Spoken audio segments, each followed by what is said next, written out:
بسم اللہ الحمد للہ والصلاة والسلام علی رسول اللہ رب اشرح لی صدری ویسر لی امری واحلل عقدۃ من لسانی یفقہوا قولی۔ ناظرین السلام علیکم ورحمۃ اللہ وبرکاتہ۔ سیرت النبی صلی اللہ علیہ وسلم انگلیوں پر۔ اہم واقعات کو یاد رکھیے آسان طریقے سے۔ سبق نمبر 5، چوتھا سال۔ اس سبق کے 3 حصے ہیں: کھلی تبلیغ، قریش کی مخالفت، دار ارقم۔ تو لیتے ہیں ہم پہلا حصہ، کھلی تبلیغ کب اور کس طرح شروع ہوئی۔ آپ کو یاد ہے شروع کے 3 سال تو خاموشی سے آپ صلی اللہ علیہ وسلم دین کی دعوت دیتے رہے، تو اس کے بعد رشتہ داروں اور عام لوگوں کو دعوت دینے کا حکم ہوا۔ آپ صلی اللہ علیہ وسلم نے بنو ہاشم وغیرہ کو جمع کیا، لیکن ابو لہب نے مخالفت کی، چنانچہ بات بھی نہ ہو سکی۔ دوبارہ جمع کیا اور پھر دین کی بات رکھی۔ پھر صفا کی پہاڑی سے اہل مکہ کو ان کے طریقے کے مطابق آواز لگائی۔ لوگ جمع ہو گئے تو آپ صلی اللہ علیہ وسلم نے اسلام کا پیغام پیش کیا۔ ابو لہب نے پھر مخالفت کی، دوسروں نے بھی آپ کی دعوت کو قبول نہیں کیا۔ اس سے اسباق و عمل کیا ملتے ہیں ہم کو؟ اللہ کا پیغام اپنے گھر، خاندان، گاؤں، شہر میں پہنچانے کا پلان بنائیں، دین کی تبلیغ کے لیے مناسب وسائل کا استعمال کریں اور لوگوں کے انکار سے بالکل مایوس نہ ہوں۔ علم۔ اب ہم لیتے ہیں دوسرا حصہ، قریش کی مخالفت۔ مختلف طریقوں سے دعوت شروع کرنے کے چند ہی مہینے کے بعد حج کا موسم آ گیا۔ قریش نے پلان بنایا کہ آپ صلی اللہ علیہ وسلم کو جادوگر کہہ کر مشہور کیا جائے، تو وہ مکے کے مختلف راستوں پر بیٹھ کر آپ صلی اللہ علیہ وسلم کے بارے میں جھوٹی باتیں بتاتے ان لوگوں کو جو حج کو آ رہے تھے۔ سب سے بڑا مخالف ابو لہب تھا، خیموں اور بازاروں میں آپ کے پیچھے پیچھے لگا رہتا۔ آپ تبلیغ کرتے اور ابو لہب کہتا اس کی بات نہ ماننا، یہ جھوٹا بددین ہے، نعوذ باللہ۔ مگر نتیجے میں الٹا قریش کو نقصان ہوا۔ وہ اس طرح کہ پورے عرب میں آپ کا چرچا پھیل گیا۔ قریش کی مخالفت کے مختلف طریقے تھے، مثلا اہل ایمان کا مذاق اڑانا، تحقیر کرنا، الزامات لگانا، گالیاں دینا وغیرہ۔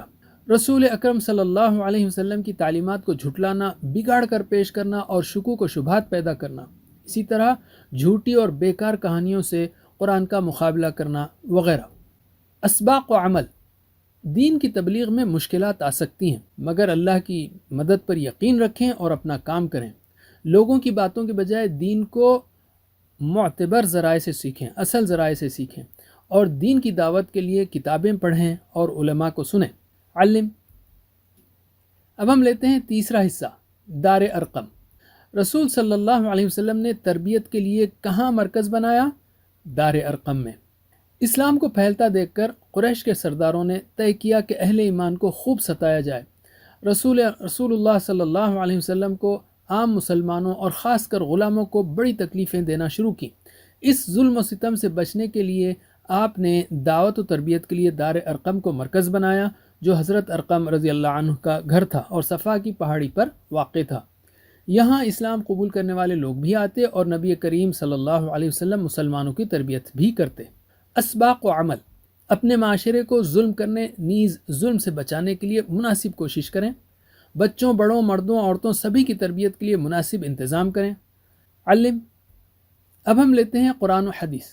مکی زندگی کے دوسرے دور یعنی سن 4 اور 5 نبوی میں دین کی دعوت اور مسلمانوں کی تربیت کے لیے قرآن کی تقریباً 42 صورتیں نازل ہوئیں، کم و بیش 5 پاروں کے برابر، اور وہ صورتیں ان پاروں میں ہیں، ان پاروں میں دوسری صورتیں بھی ہیں۔ ان صورتوں کو سمجھ کر پڑھیے تاکہ کچھ اندازہ ہو کہ آپ صلی اللہ علیہ وسلم ان دنوں کیا پڑھتے اور سناتے تھے، صحابہ کیسے اس کو سمجھ کر اور غور کر کے اثر لیتے تھے، اور غیر مسلموں پر ان صورتوں کا کیا اثر پڑتا تھا۔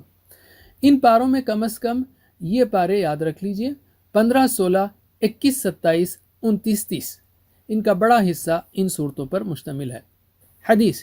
کیا ہم نہیں چاہتے کہ احادیث کی مجلس میں بیٹھیں اور رسول صلی اللہ علیہ وسلم کی بہترین نصیحتوں کو سنیں اور تربیت حاصل کریں؟ تو روزانہ کچھ وقت حدیث پڑھنے کے لیے ضرور نکالیے۔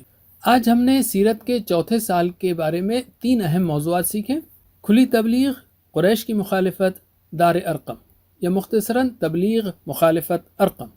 دائیں ہاتھ کی چوتھی انگلی کے 3 حصوں پر ان کی مشق کیجیے۔ علم وجزاکم اللہ خیر۔ کوئز کرنا مت بھولیے۔ والسلام علیکم ورحمۃ اللہ وبرکاتہ۔